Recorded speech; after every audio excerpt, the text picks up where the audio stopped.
Seja bem-vindo ao episódio 10 e último episódio do podcast Filosofia A2, cujo tema é: e quando alguém se arrepende de uma decisão conjunta, o que acontece? O podcast, na quinta temporada, está lidando com questões perenes sobre o viés contemporâneo, e a gente vai abordar hoje um relato de 2 alunos a quem eu estava devendo, e a partir daí refletir a partir de mitos, literatura e filosofia. Vamos nessa? Vamos nessa. Esse relato aqui, tem que beber, né? Faltou se apresentar, né? Ah, é? Meu nome é... Será que eu já estava bebendo antes de me apresentar? Será que eu já bebi 3 taças nessa? Meu nome é Vitor Lima, eu sou seu professor de filosofia de hoje e de sempre. E meu nome é Evelyn Lima, eu sou professora de filosofia cotidiana. Tá bom esse vinho. O vinho é em decorrência de eu não devo nada a ninguém, então eu bebo a hora que eu quiser. Brincadeira, a gente vinho aqui em virtude do último episódio. Se você quer enviar um vinho pra gente, vamos colocar o endereço para onde eles podem enviar aqui na descrição? Sim, vamos deixar aqui o endereço se vocês quiserem enviar, explicando. O Vitor tá falando isso porque a gente abriu a temporada com o vinho de um aluno que enviou pra gente. Isso. Porque ele gosta, muitos de vocês gostam quando a gente tá bebendo alguma coisa, principalmente vinho, porque fica uma conversa mais aconchegante. Então, se você também quiser enviar um vinho pra gente, a gente agradece, facilita. E aí o Gabriel vai deixar aqui pra vocês o endereço que vocês podem enviar diretamente pra gente. Adoraremos. E o relato desse episódio veio a partir da viagem à Grécia que nós fizemos com várias pessoas, né, cerca de 20 alunos, e o casal, o Arim e a Rose, Arim e Rose, um abraço, me relatavam o seguinte caso para que eu refletisse mitologicamente a época, né, porque essa é a proposta que eu fiz para eles lá. Aí eu não fiz, vou fazer agora, vou me redimir, Arim e Rose. Vocês me disseram o seguinte, até anotei aqui, ó, quando um casal decide uma coisa em conjunto, e mesmo que a ideia inicial seja só de um deles, geralmente acontece isso. A ideia, às vezes, tem consequências ruins, e nesse momento, aquele que não teve a ideia, mas concordou com a decisão, joga na cara do outro. Tá vendo? Foi você que quis fazer. Eles falaram, e aí? Tem como Abordar isso filosoficamente? abordar isso? Algum mito, alguma filosofia que fale sobre isso? E aí, esse é um dos comportamentos mais clássicos, mais universais e mais irritantes da vida de casal, não é? É verdade. Então, quando o barco está navegando bem, a decisão é nossa. Quando o barco vai mal, a decisão é sua, né? Esse é A o gente negócio. adora ter o mérito pelas boas coisas de uma relação de casal e culpar o outro pelas coisas ruins. É, Fez e me dá culpa. o famoso mecanismo de terceirização das consequências ruins, né? Quando as consequências são ruins, a gente terceiriza a responsabilidade. E aí, miticamente falando, a primeira coisa que me vem à cabeça é o mito, e aqui eu estou tratando como mitologia, não no sentido de mentira, né? No sentido de discurso alegórico, metafórico, que quer dizer uma verdade profunda, mas não uma verdade factual, que é o mito do Adão e Eva. A mitologia de Adão e Eva, né? Em torno do primeiro par de seres humanos que existiu de acordo com a narrativa cristã, judaico-cristã. E aí, meus amigos, vocês lembram o que acontece, né? Com Adão e Eva, todo mundo lembra e tal. Eva é convencida pela serpente de de comer o fruto proibido, leva para Adão, que come também, e a partir daí eles são, já que o fruto era proibido, expulsos do paraíso. Mas eu não sei se vocês já perceberam, e aqui eu peguei minha Bíblia para exorcizar esses ateus safados que assistem ao episódio, Eu também ao acho. podcast aqui. Um absurdo isso. É. E aí vamos ler a Bíblia. No episódio de hoje, irmãos, leremos a Bíblia. Sabia que o Gabriel tá rindo. Abram aí Gênesis 3, versículo 8. Abre aí, Gabriel, tua Bíblia. O tom de voz até aumentou, tu viu? Pra fazer o pastor. Não entendi esse aumento de tom de voz. Eles ouviram o passo de Yahvé, Deus, que passeava no jardim à brisa do dia, e o homem e sua mulher se esconderam da presença de Yahvé, Deus, entre as árvores do jardim. Estou lendo aqui a Bíblia da versão de Jerusalém, tá? Uma Bíblia católica de estudos. Yahvé, Deus, chamou o homem. Onde estás? Disse ele. Ouvi teu passo no jardim, respondeu o homem. Tive medo porque estou nu e me escondi. Ele retomou: E quem te fez saber que estavas nu? Comeste então da árvore que te proibi de comer? O homem respondeu: A mulher que puseste junto de mim me deu da árvore e eu comi. E Yahvé Deus disse à mulher: Que fizeste? E a mulher respondeu: A serpente me seduziu e eu comi. Então Yahvé Deus disse à serpente: Por que fizeste isso? Não é uma pergunta, é uma afirmação. Por que fizeste isso? És maldita entre todos os animais domésticos e todas as feras selvagens. Caminharás sobre o teu ventre e comerás poeira todos os dias de tua vida. Aí começa a amaldiçoar a serpente, coitada. Ou Sobrou pra seja, ela. a partir daqui que ela começou a caminhar sobre o ventre, será? A serpente não era Pelo rastejante? jeito, se essa é uma punição, É, ela não era rastejante. Interessante, né? Por O animal que se rasteja uma característica negativa. uma característica negativa, punitiva. Porém, hostilidade entre ti e a mulher, entre tua linhagem e a linhagem dela. Mulher não vai gostar de cobra. Isso explica muita coisa.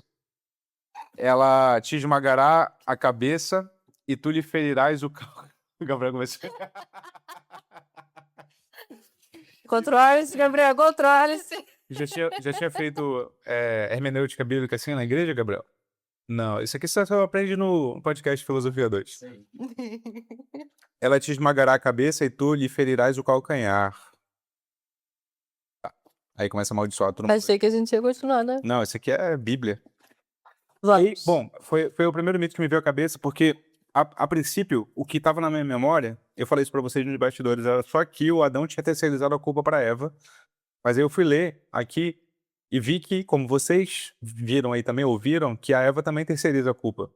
Então aqui, porque assim, a serpente não força ninguém a nada, né? A serpente oferece o fruto. Ela nada aqui é forçado. A decisão, portanto, é conjunta. No caso aqui, os três decidiram, né? Só que terceirizaram a culpa. É mole. O mito de fundação judaico-cristão da humanidade é um mito de terceirização de culpa. De ausência de autorresponsabilização. De ausência de autorresponsabilização. E isso é muito interessante sobre condição humana. É isso que me interessa quando eu vejo mitologia, né? Quando eu leio mitologia, quando eu consumo mitologia. O que está sendo descrito ali, que é um comportamento que pode ser reverberado, observado hoje, e parece ser uma constante dos seres humanos. Terceirizar a culpa, não assumir a responsabilidade. Bom, muito natural. Mas eu lembrei agora dos mitos greco-romanos, não tem nada que eu me lembre parecido com isso, né? Uma situação de terceirização de culpa, mas tem o mito de Epimeteu e Pandora, que é o seguinte: na mitologia grega, a história da Pandora, né, e a sua famosa caixa ou uma jarra, a depender da tradução, Pandora tem um marido que representa exatamente o perfil da pessoa que concorda com a ideia, mas só avalia os riscos quando é tarde demais. O nome desse cara é Epimeteu. E ele é irmão do Prometeu, que é mais famoso, que é quem entrega o fogo divino aos homens, né? Representando o conhecimento e tal. E aí no mito, o Prometeu avisa o seu irmão Epimeteu para nunca aceitar um presente dos deuses. Mas Zeus envia Pandora, uma mulher fascinante, uma mulher irresistível, uma mulher com todos os dons possíveis, para que ela traz consigo uma jarra fechada. O Epimeteu ignora o aviso, concorda em receber a mulher e casar com ela, se juntar a ela. Qual que é a mensagem oculta do nome Epimeteu? Epimeteu significa literalmente aquele que pensa depois. Esse é o Epimeteu. Primeiro faz, depois pensa. Ou seja, aquele que reflete tardiamente. Em oposição a Prometeu, que é o que pensa antes. Esse pró significa antes, né? Então, ele é o arquétipo de quem diz sim no calor do momento. Mas quando os males escapam da caixa, assume a postura de vítima da ideia do outro. Então, a Pandora levou a culpa, né? Historicamente, pela desgraça humana. Mas foi o Epimeteu. As mulheres levando a culpa Mas foi Na Grécia e na Epi- mitologia cristã. o Epimeteu quem abriu, quem foi lá e abriu e tal. Mas, ó, é interessante ver como é que o mito foi interpretado, né? Assim, porque o mito foi interpretado com a mulher levando a culpa. Mas quando a gente vai ler o mito, não é exatamente a mulher que levou a culpa, né? Quer dizer, no mito judaico-cristão, há uma só terceirização de culpa. Sim, mas ao pessoas mesmo tempo param- as consequências e as punições são dadas entre a serpente e a mulher. É uma com a outra. Não, tem punição pro Adão também. Eu parei de ler, mas tem punição pra todo mundo. É porque a maldição começa sim, mas tem maldição Qual pro que é a Adão. punição da Adão, você lembra? Só por curiosidade mesmo. Irmão, Porque o que eu me lembro é das consequências drásticas, inclusive sentir dor no parto e tudo mais, vem daí como uma única culpada, mas uma das grandes culpadas sendo a Eva, né? leiamos a Bíblia. Ó, vamos ler toda a maldição que foi colocada pra Eva. Por aí, hostilidade entre ti e a mulher, tá, falei isso. A mulher lhe disse, até então ele estava colocando pra serpente. A mulher ele disse: multiplicarei as dores das tuas gravidezes, na dor darás à luz filhos, e o desejo te impelirá o teu marido, e ele te dominará. Ao homem ele disse, ou seja, ser dominada por meio do desejo é uma punição Uma também. punição. Ao homem ele disse: porque escutaste a voz de tua mulher e comeste da árvore que eu te proibira comer? Ou seja, Deus também não está eximindo o homem de culpa aqui. Ele está dizendo, você escutou a voz de tua mulher, não foi? Então, ou seja, a decisão não foi dela, foi de vocês. E comeste da árvore que eu te proibira comer, maldito é o solo por causa de ti. Com sofrimentos dele te nutrirás todos os dias de tua vida.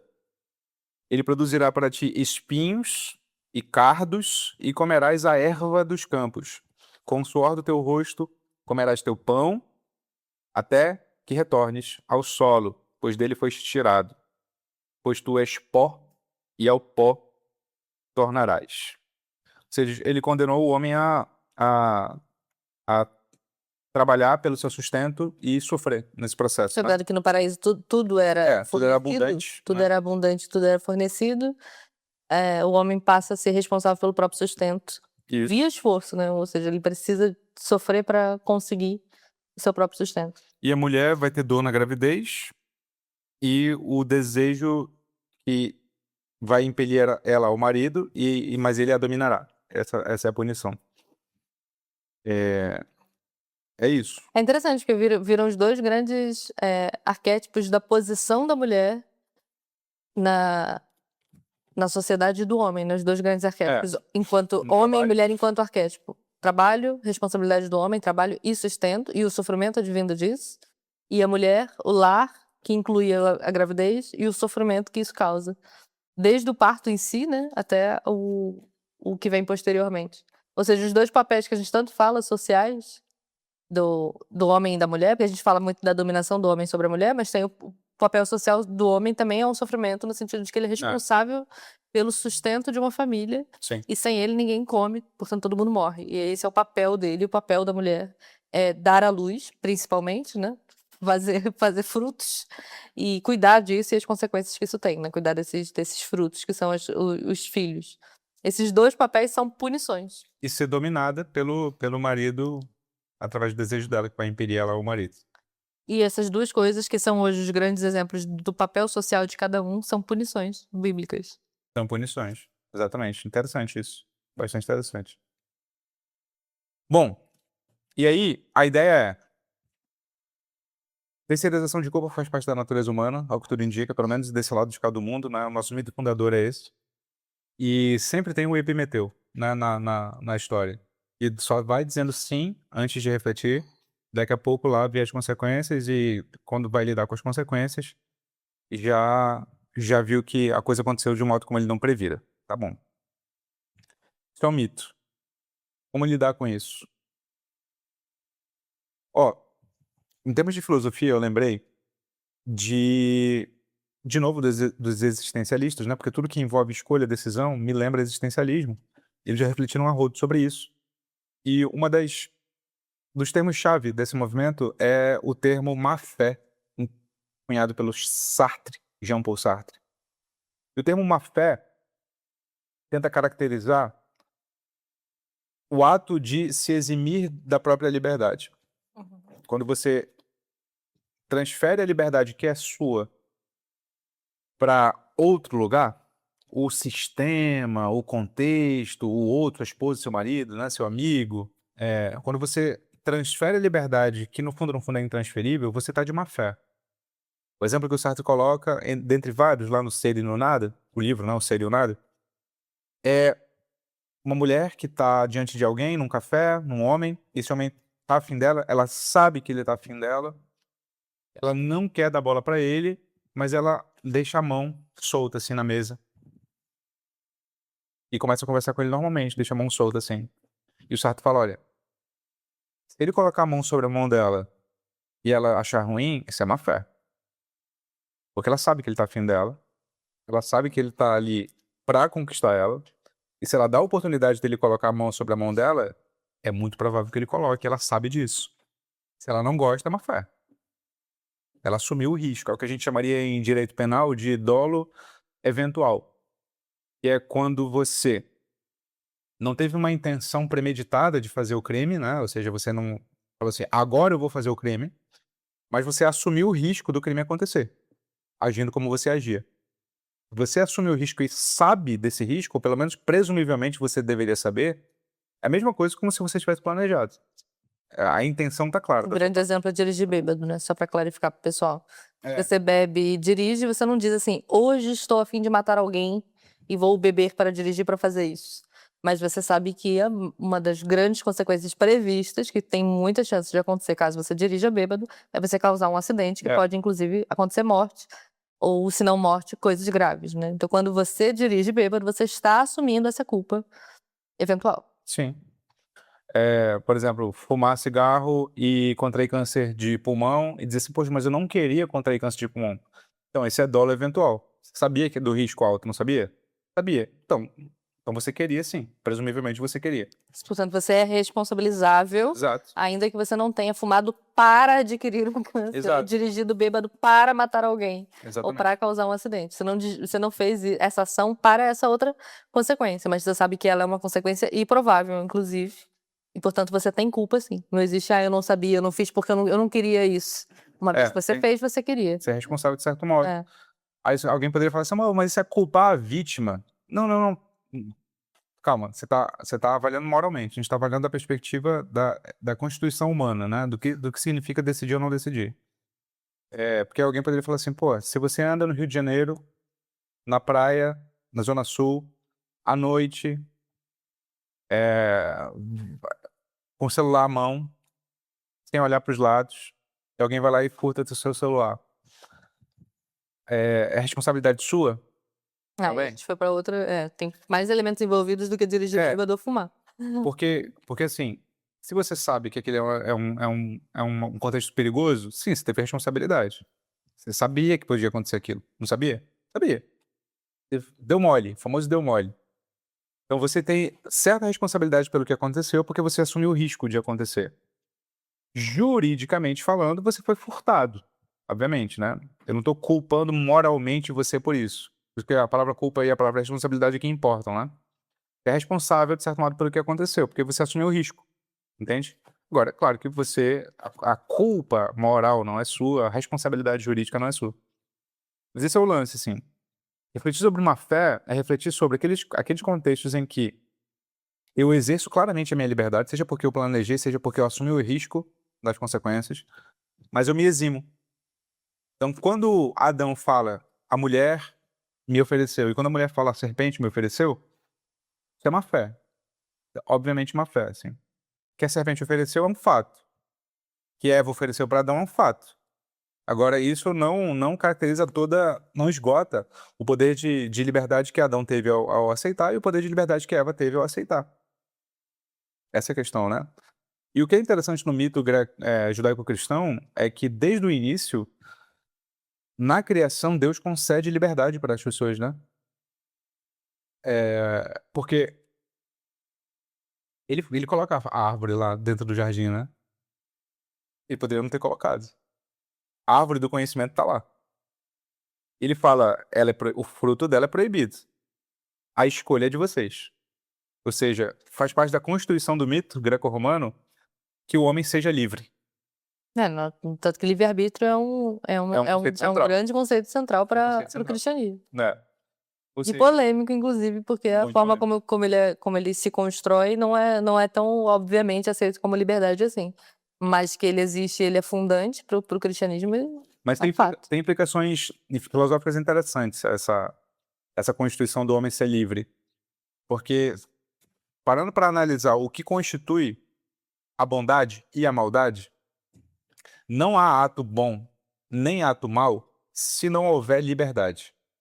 Porque se algo atua no mundo de modo não livre, esse algo que atua não é bom nem mal. Digamos, por exemplo, que um vulcão, emprestar esse sentido impróprio, né? Atua em erupção, embora o vulcão não seja uma pessoa, essa erupção vai lá e destrói uma cidade inteira, como aconteceu com Pompeia, em Roma, né? A famosa cidade que teve um vulcão que a destruiu. Esse vulcão agiu mal? Não. Né? Ele sequer agiu, porque o próprio conceito de ação é impróprio para caracterizar um vulcão, né? O vulcão é apenas um fenômeno natural acontecendo, não é bom nem mal. Ele só acontece. Ele não tem liberdade para acontecer. E o mesmo se aplica a seres humanos.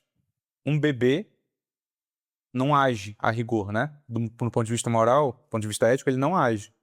Um bebê é um fenômeno da natureza, tal qual um vulcão, do modo como a gente interpreta ele juridicamente, né? Se um bebê vai lá e dá um tapa na nossa cara, isso não é um ato mal. Ele não deliberou fazer isso, né? Ele não tem consciência desenvolvida. Então, a liberdade é um pré-requisito para ser bom e mal. E aí, teologicamente, isso é importante por quê? Porque se Deus é bom, e Deus quer que as pessoas sejam boas, então ele precisa conceder liberdade para as pessoas. Se Deus programasse todo mundo para não ser livre, não haveria bondade. Essa é uma ótima justificativa, inclusive teológica, do livre-arbítrio. Né? Tem outras dificuldades e tal. Mas é isso. Negar a liberdade própria, portanto, é, existencialmente falando, má fé. E teologicamente falando, é inclusive negar a sua natureza. Agora, Hum. você se lembra de alguma ocasião em que você não quis assumir uma decisão que foi conjunta? Que existiu com certeza. Agora me vira a memória agora.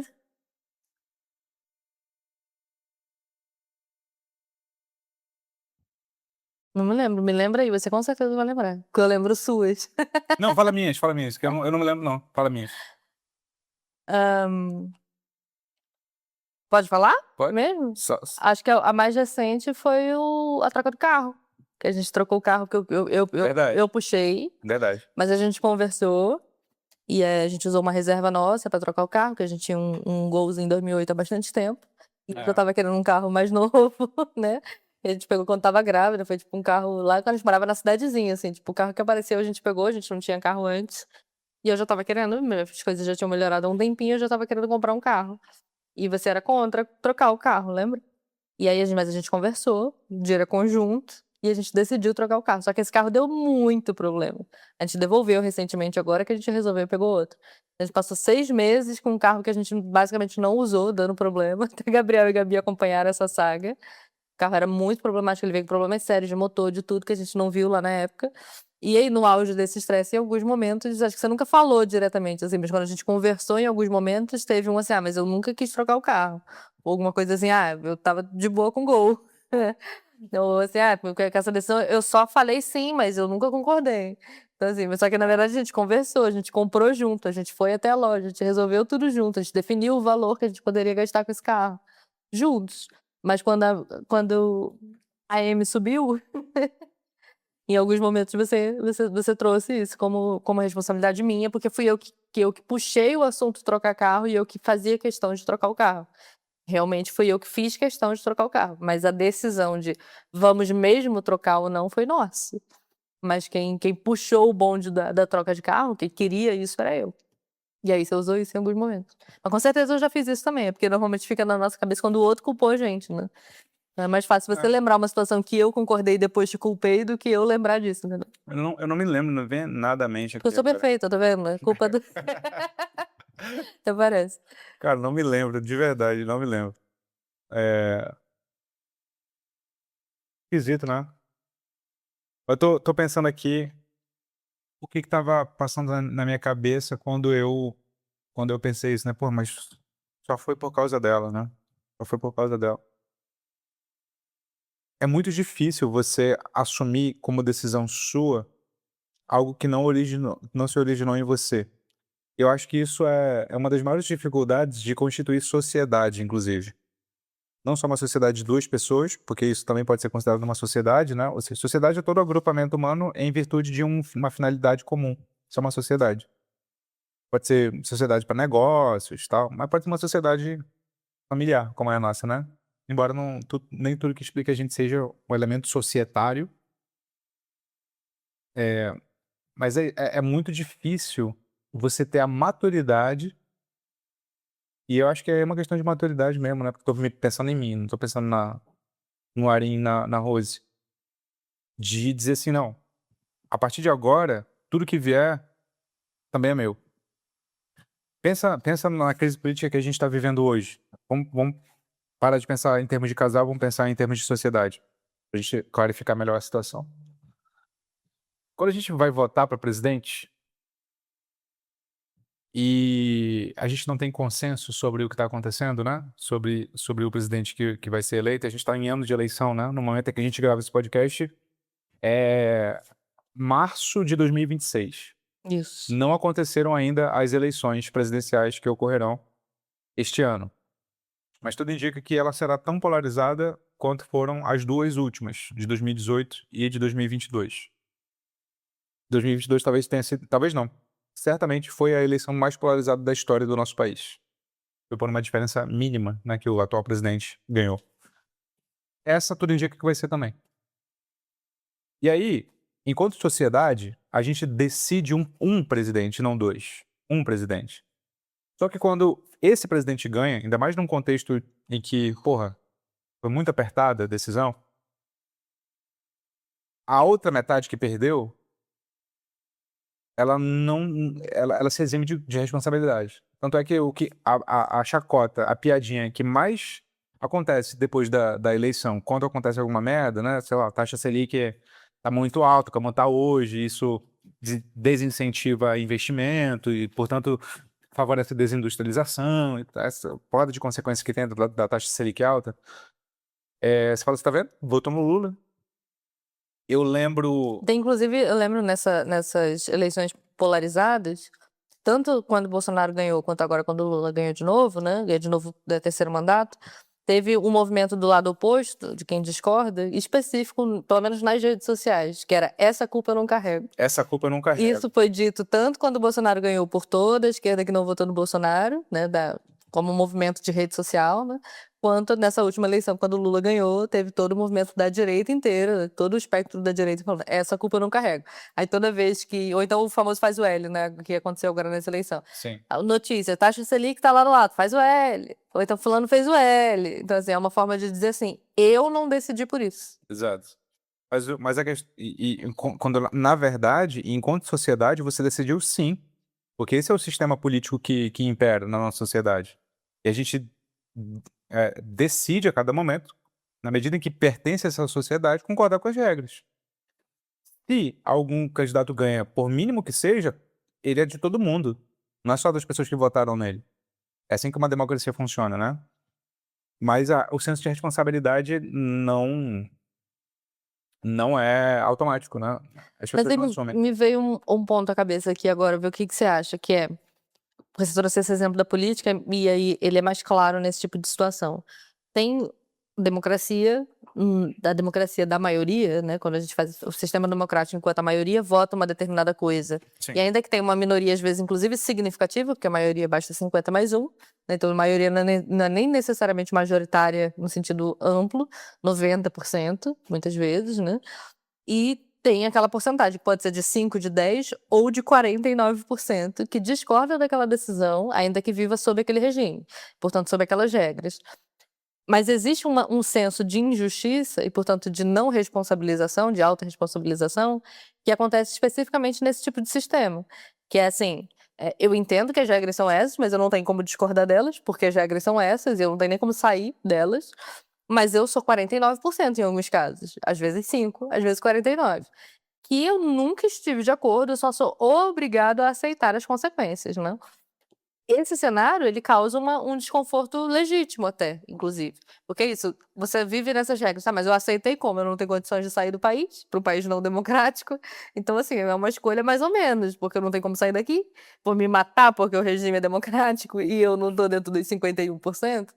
Então, assim, é mais delicada a anuência a essa regra. Tipo, você não tem muita escolha genuína nesse caso. E aí, mesmo esse exemplo para dizer que, assim, nem sempre a decisão e a anuência a uma decisão é realmente uma coisa que você queria e você precisa assumir as consequências. No caso do casal, na maioria das vezes, é realmente uma concordância. Tipo, o exemplo que a gente deu do carro. A gente senta, conversa, define um orçamento, faz toda uma decisão em cima de estamos de acordo? Estamos de acordo. E aí a gente faz uma coisa. Não acontece isso num sistema como votação, por exemplo. Mas mesmo num casal, parando para pensar agora nesse contraste com a democracia, né, política especificamente, às vezes há decisões que são concordadas só porque a outra alternativa seria nunca chegar a decisão nenhuma, porque estamos completamente não de acordo, ou chegar a consequências drásticas, por exemplo. Se a gente realmente não concordar, se ninguém ceder, acontece que termina, alguém vai ceder. E às vezes essa sensação de ceder é diferente da sensação de concordar. É tipo, vou ficar quieto pra dar discussão não ir pra frente. Típico de casal, né? É assim, eu continuo com raiva, eu não consegui sustentar o meu ponto, eu não consegui realmente fazer você entender por que que eu não aceitei. Mas, pra parar de brigar, ok, entendeu? Talvez algumas decisões sejam tomadas nesse sentido, como se você se sentisse nos 49% que, enfim, eu preciso dizer que sim, porque a outra consequência é drástica demais. E às vezes as decisões vêm dessa sensação mais do que de fato de falar eu realmente estou de acordo, ainda que eu discorde de várias coisas, mas eu estou assumindo com você a decisão. E seja muito mais tá bom, vamos calar a boca para não continuar discutindo. E com isso, só que a gente faz isso para decisões importantes, né? É o caso que o Arinha e a Rose trazem. Isso só gera um incômodo, como você decidiu mudar de estado. Você decidiu que você pode aceitar um emprego e ganha mais, mas a gente vai ter que mudar toda a dinâmica da família. E eu falo, tudo bem, mas na verdade eu não queria ficar, vou passar a ficar em casa em vez de trabalhar. Coisas assim que mudam totalmente a dinâmica e a autopercepção dos dois no relacionamento. E às vezes a gente toma decisões assim, nesse esquema do vou concordar para não discutir mais. E acho que essas situações, elas não são concordâncias genuínas, parando para pensar. Elas seriam como os 49% que fala, tá, mas eu não tenho mais o que fazer? Ou o que eu tenho para fazer é drástico demais? Então, beleza, eu vou fingir que eu concordo, entendeu? Pois é, aí que tá. Mas aí tem responsabilização nesse caso? Essa é a minha provocação. É porque a grande dificuldade de entender o que é uma ação livre, ao meu ver, é que é muito difícil abdicar de uma premissa que nem sempre está clara. Qual a premissa? Uma decisão livre é aquela em que eu tenho 100% de controle. Essa é a premissa das pessoas quando Sim, discutem e não é. essa questão.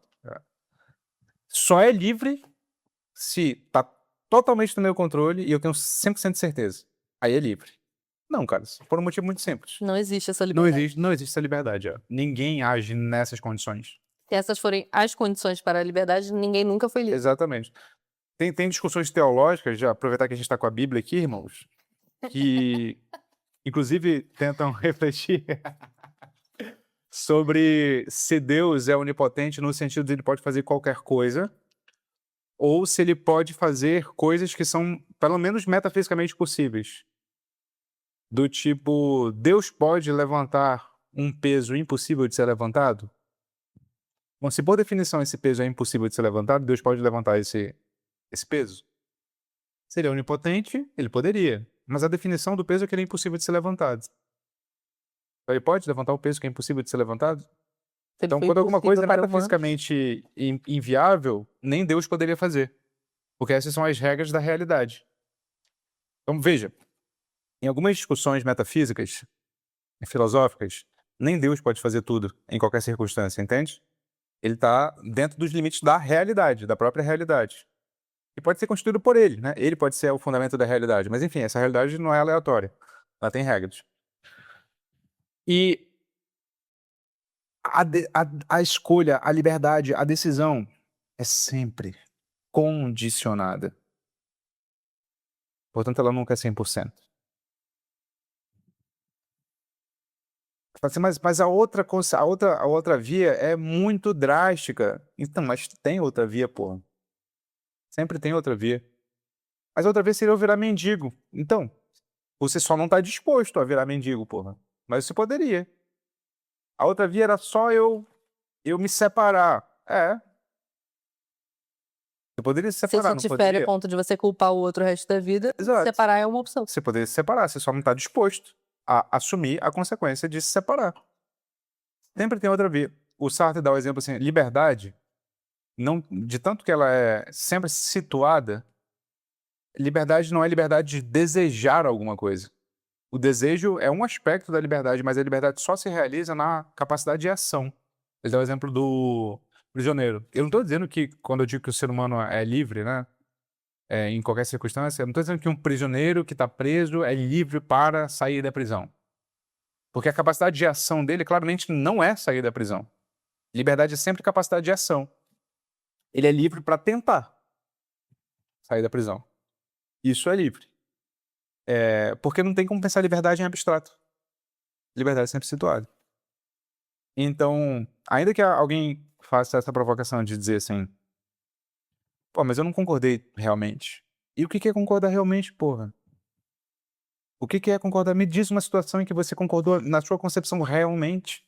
Tava tudo no 100% do seu controle. Não existe essa coisa, né?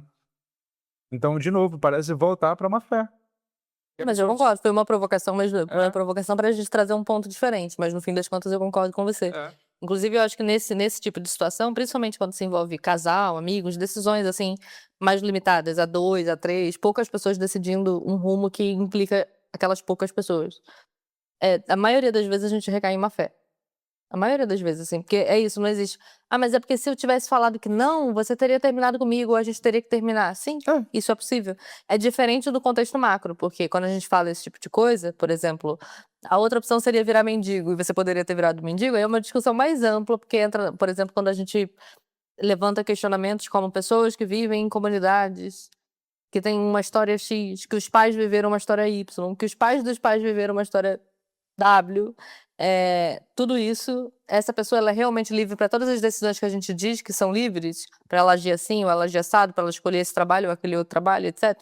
Essa é uma outra discussão, porque é um escopo mais amplo, não é uma decisão 1 a 1, 3 pessoas, é uma decisão mais ampla, e que o conceito de liberdade, nesse contexto, também tem nuances diferentes. Tem nuances Do conceito de liberdade, ou seja, do que está significando liberdade dentro de um casal, por exemplo. Mas dentro de um casal ou de decisões a poucas pessoas que implicam aquelas mesmas pessoas, eu acho que, na maioria das vezes, essa história da provocação que eu mesma trouxe, né? Ah, mas a outra decisão seria muito, muito mais drástica, alguma coisa assim. Realmente dava para ter decidido diferente? Dava para ter discordado de você de verdade naquela situação? Dava, no fim das contas. Só que na hora que dá a consequência negativa, a gente usa de má fé mesmo. Acho que o melhor conceito é o do Sartre. É má fé. Você finge que não tinha noção real do que estava envolvido quando você tinha, e escolheu lidar com aquele contexto que estava envolvido. Até no contexto social, porque o Sartre era marxista. Ele diz isso. Eu considero que o marxismo é a teoria social que mais explica o que acontece em sociedade. No sentido assim, é claro que a desigualdade condiciona de modo mais pesado algumas pessoas que outras. Tem tudo isso, existe essa coisa. Acho que a gente não pode jamais abrir mão da liberdade, porque senão trata as pessoas como bicho, pô. Se eu digo que o pobre é completamente condicionado pelo seu ambiente, pela sua família, pelo seu histórico, ele é um bicho, ele não é um ser humano.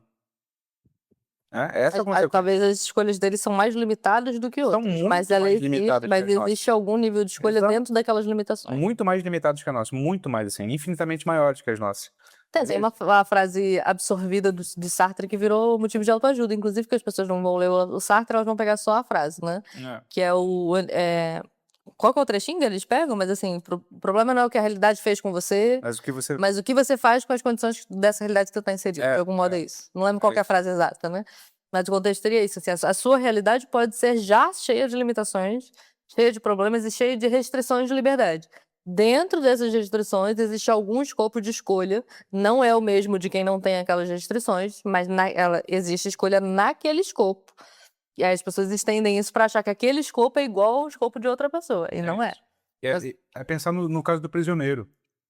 Há pessoas na sociedade que estão análogas ao prisioneiro. Sim. Elas estão num contexto social tal que parece que elas estão numa prisão de verdade. De verdade. E que por mais que elas tentem, elas não vão sair da prisão. Porque o escopo de ação delas é esse. O problema é que tem gente que nem tenta. Entendeu? Esse é a liberdade possível pra muita gente. Tem gente que nem tenta. Esse era o raio de ação possível dela. E ela vai depender de sorte, né? Pra caralho. Porque ela vai depender de, na tentativa, alguém ajudar ela e ela aí sim ter condições de sair. Ela vai depender de, na tentativa, abrir alguma brecha. Enfim, é isso, né? Mas tem gente que nem tenta. Então, a gente pode ser marxista com Sartre, no sentido de, pô, eu sei que a sociedade tem condicionamentos brabos pra quem é mais pobre, pra quem é preto, pra quem é mulher, pra todas essas minorias que a gente sabe que, porra, é a realidade, né, porra? Não precisa fazer aula de sociologia, né, pra perceber que na periferia tem mais mulher preta e pobre, abandonada pelo marido, que não consegue criar o filho direito e trabalha a vida inteira e não consegue criar os filhos direito, né? E, portanto, ela é muito limitada. Mas, bom, isso é explicar a dinâmica de tendência da sociedade. Não é explicar o indivíduo, que a tua mãe é preta, pobre, abandonada pelo marido e criou 2 filhos muito melhor do que outras mulheres pretas, pobres e abandonadas pelo marido, entendeu? Ou seja, tua mãe tomou decisões diferentes na prisão em que ela estava. Então, não é dizer como um coach, né? Tudo que você quiser vai se realizar. Não é isso. Quer ver, quando você diz isso, você diz que o teu escopo de decisão é igual ao escopo de outras pessoas. Ou nos termos coach que tiveram repercussão há pouco tempo, né? Todo mundo tem as mesmas 24 horas. Não tem. Mas Exato. todo mundo tem algumas horas para tomar decisões ao longo do seu dia, né? Eu falei da tua mãe, mas a minha mãe é preta e pobre também, né? Veio da periferia de Manaus, ela foi órfã antes dos 10 anos. Tem ascendência indígena, mas a pele da minha mãe é escura, é bem escura. Preta, pobre, teve filho. Porra, a primeira da minha mãe já engravidou, teve esse azar. É isso. É isso. Não é mérito, entendeu? É que ela tomou algumas decisões que algumas outras pessoas não tomaram, teve sorte pra cacete no caminho e conseguiu algumas coisas que outras pessoas não conseguiram. Então é isso, assim, a gente tá analisando esse tipo de dimensão social muito difícil pra gente dizer, cara, porra, na vida de um casal, tu vai me dizer que tu não Que fez escolha? você não tinha responsabilidade pela escolha que foi tomada, né? Exatamente. Ainda mais um casal de classe média, né, que eu suponho que seja, pelas nossas pesquisas de demografia de público, seja o caso de vocês, pô, estão assistindo a gente aqui agora, assim. Todos vocês, todos não, né, mas Não, mas 99,9999999. não, vai, 90%. Nós temos aqui os 10% pelo menos que não. 90% de vocês é classe média, cara. Me desculpa, assim. Tô falando com vocês agora. 90% de vocês é classe média, se não for classe média alta. Ou seja, 90% de vocês está nos 10% da população brasileira em termos de renda, e alguns de vocês estão no 1%. E uma boa parte de vocês está Uma boa parte está no 1%. Com o conforto material que vocês têm na mão, vocês me dizerem que vocês não têm capacidade de decisão, porra, né? E para piorar a situação de vocês ainda gostam de filosofia. Ou seja, vocês têm capacidade reflexiva acima da média. Entendeu?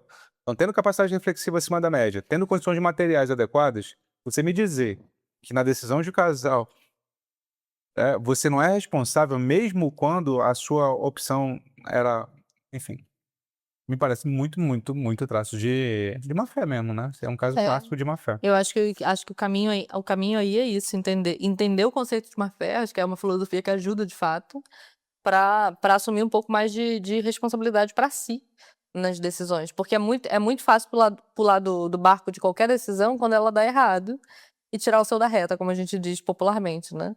Mas fazer isso é um traço claro de má fé no sentido sartreano mesmo. Então, ter um pouco mais de noção do que é má fé para se entender como alguém que vem agindo com má fé, é já um passo de autorresponsabilização. Sim. Entendeu? Assim, eu venho agindo com má fé quando faço isso. Que é uma dificuldade que a gente tem de se autorrotular com alguma coisa negativa. Eu tenho tido má fé dentro do meu relacionamento. E isso é importante. Agora, no dia a dia, né? Saindo do contexto filosófico e vindo pro contexto mais prático, essa ideia de má fé tem que ser acordada antes, né? Ela tem que ser lembrada quando uma decisão tá sendo feita, assim. Assim como em contextos profissionais e formais, a gente assina um contrato. Sim. O que é o contrato? É para lembrar na hora, porque assim, ninguém usa contrato quando dá tudo certo. A gente recorre ao contrato quando dá coisa errada. Quando é errado, exatamente. Entendeu? Quando a prestação de serviço, a compra, ela vai bem do início ao fim, ninguém lembra que assinou o contrato. Não. Contrato é uma formalidade. Né? Assina aí. Agora, quando dá um problema, como deu no nosso carro lá, aí a gente vai falar assim, ó, na cláusula 3, eu falei, né? A gente acordou, isso aqui você assinou, eu assinei, portanto, essa cláusula ela é válida, e aqui está dizendo que tal coisa é a situação real. Exato. Então, assim, a gente só lembra do contrato quando dá merda. É para isso que existe contrato. Contrato não existe para quando as coisas dão certo. Sim. Se elas dessem certo, a gente nem assinava o Aliás, contrato. ó, a filosofia é dessa natureza. Porque quando as pessoas falam, qual que é a utilidade da filosofia? Uma resposta muito, muito clara é assim: se tá dando certo na sua vida, tudo, nada. Sem nenhuma utilidade.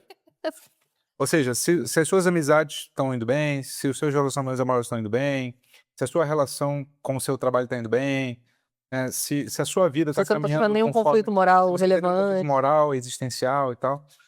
E até metafísico, né? Ou seja, perda de fé, por exemplo, né? Com a relação com Deus. Tá tudo certo na sua vida? Então, filosofia, meu amigo, deixa pra lá. Você tá usando o conceito delas no dia a dia, mas você não precisa entender que esses conceitos são esses conceitos, né? O problema é quando o seu relacionamento tá balançando e você começa a se perguntar, cara, mas eu amo de fato essa pessoa? Aí vem a questão, o que é o amor? Qual é a natureza do amor? Pra eu tentar identificar se no relacionamento amoroso que eu tô tendo com a minha parceira, com meu parceiro, eu tô amando. E aí você vai precisar de filosofia. E aí quando você tá no seu trabalho e, porra, você tá desmotivado não é há um mês, não é 6 meses, você tá desmotivado nos últimos 2 anos. E a sua vida só tá indo de mal a pior. E aí você vai, portanto, se perguntar pelo sentido da vida. Entendeu? E aí você vai precisar de filosofia, você vai precisar de repertório, porque teve gente muito mais inteligente que eu e você, Eu e você. que pensou sobre isso. E a gente precisa da ajuda deles. A conversa já está acontecendo há no mínimo 2.500 anos, se a gente pegar só o Ocidente. A gente tem que embarcar nessa conversa. Então é isso. Assim como o contrato num casamento, eu acho que o seu ponto era, é preciso que os casais, se não fizeram um contrato escrito, façam esse contrato É isso falado. que eu ia falar. O que eu tava dizendo é, se assim como em situações formais a gente assina contrato para quando a coisa der errado, a gente ter aonde recorrer, é óbvio que a gente não vai tomar uma decisão, vamos comprar um carro, assina aqui e diga que você concordou comigo. Não existe isso num relacionamento, seria artificial. Mas existem os contratos tácitos, né? Mas esses tácitos, às vezes, precisam ser menos tácitos. Ou seja, às vezes, durante uma decisão, a gente precisa falar mesmo, verbalmente, relembrar e reforçar que aquela decisão está sendo conjunta, para que quando aconteçam as consequências negativas, se ocorrerem, a gente, assim, tal qual uma prestação de serviço, a gente volta no contrato e diz que está na cláusula 3, a gente possa ter mais consciência, trazer mais a consciência de fato, lembrar disso de modo menos dúbio, que aquilo dali foi uma decisão conjunta, ou seja, que um contrato foi assinado.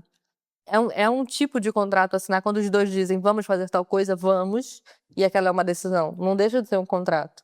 Porque quando der problema, não pode recair sobre um só, se os dois assinaram, né?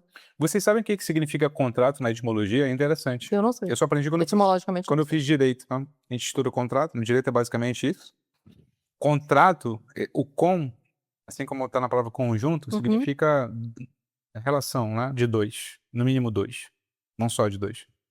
Com implica essa relação. E tractus, em grego, é promessa. Então, o contrato é uma troca de promessas. Você me promete isso, eu te prometo aquilo. Isso que é um contrato. Tanto é que, se você for ler um contrato, é exatamente isso, né? Você está alugando uma casa, tem lá dizendo o que o cara, dono da casa, promete para você que ele vai fazer e o que você promete o que você vai fazer para ele. E aí tá, qual o conserto que deve a ele, qual o conserto que deve a você, o que você tem que pagar, o que ele tem que fornecer.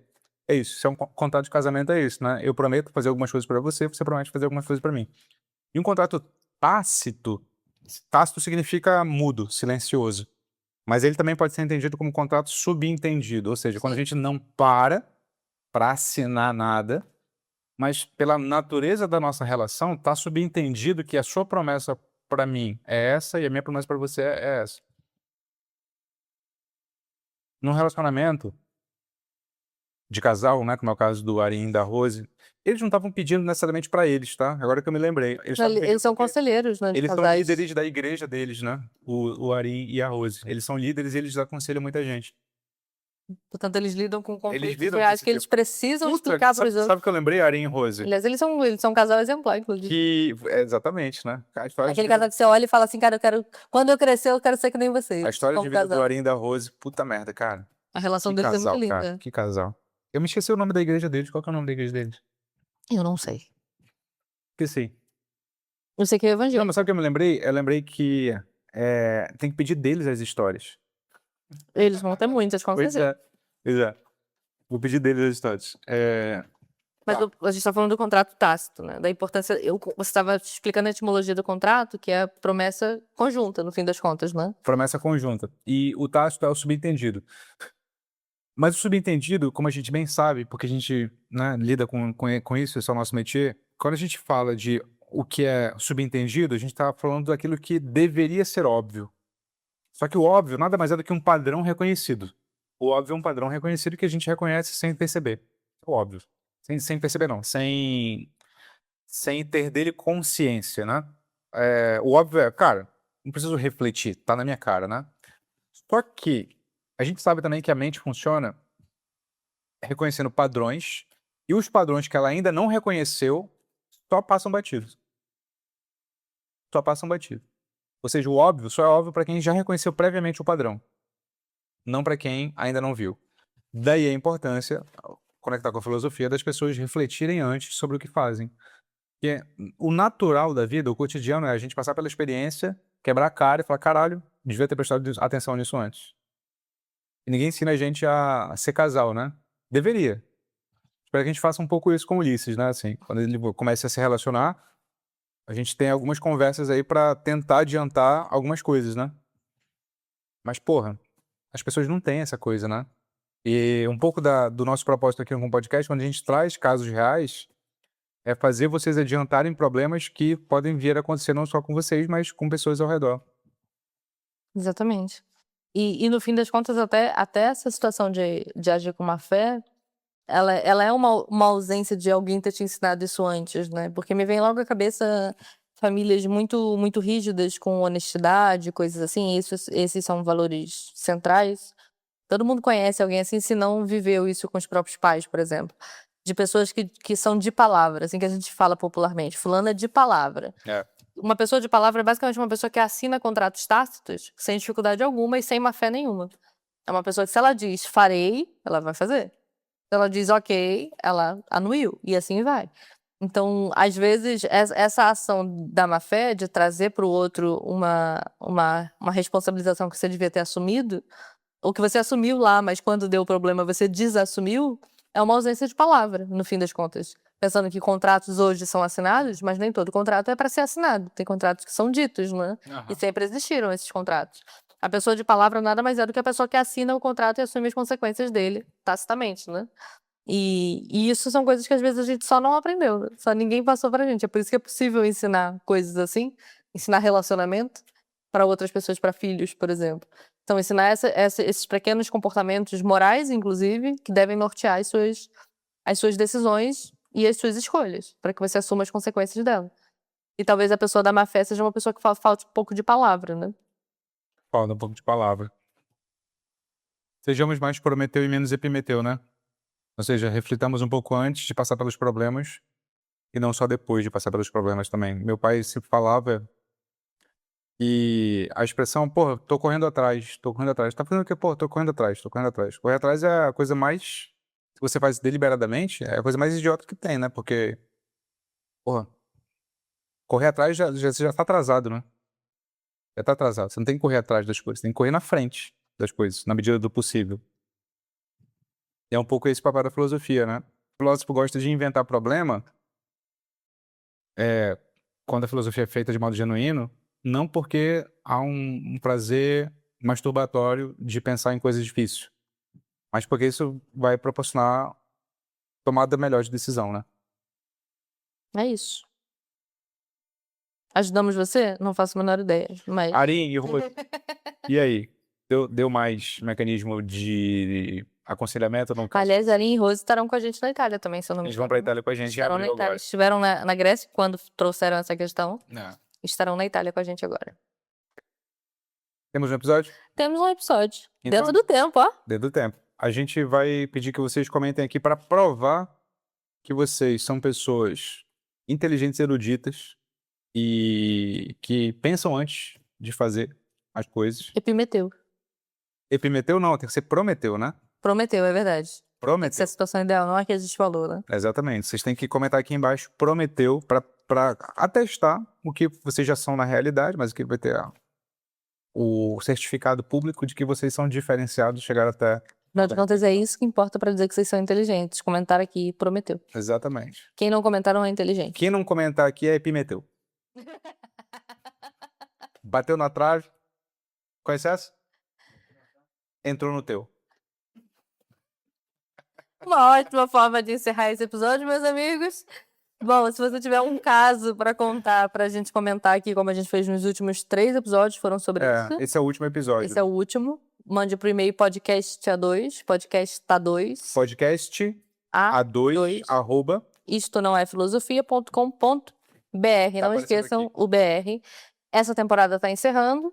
A gente volta o quanto antes. Não vou dar uma data porque talvez a gente não cumpra, mas a gente volta. Na outra vez a gente tava mais magro, voltou um pouquinho mais gordinho. Um pouquinho, leia-se 20 quilos a mais. Será que a gente vai voltar mais magro na próxima temporada?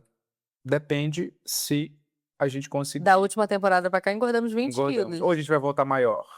Hoje a gente engorda mais de 20. Porra, aí acabou, né? Aí acabou. Voltaremos Bom, maiores. nos vemos na próxima temporada. Deixem aqui sugestões também, já que esse é o último episódio, sugestões de temas ou formatos que vocês queiram que a gente faça, como a gente sempre pede, pra gente pensar a estrutura da próxima temporada, já que cada temporada do podcast Filosofia 2 É uma caixinha de Pandora. é uma caixinha de Pandora, porque já teve de tudo aqui nesse podcast, né? Desde comentários de livro até casos, aconselhamento de casal. Então, deixa a sua sugestão e a gente vê o que a gente faz na 6ª temporada. É isso. Como sempre, fique com Sócrates e até logo. Tchau, tchau.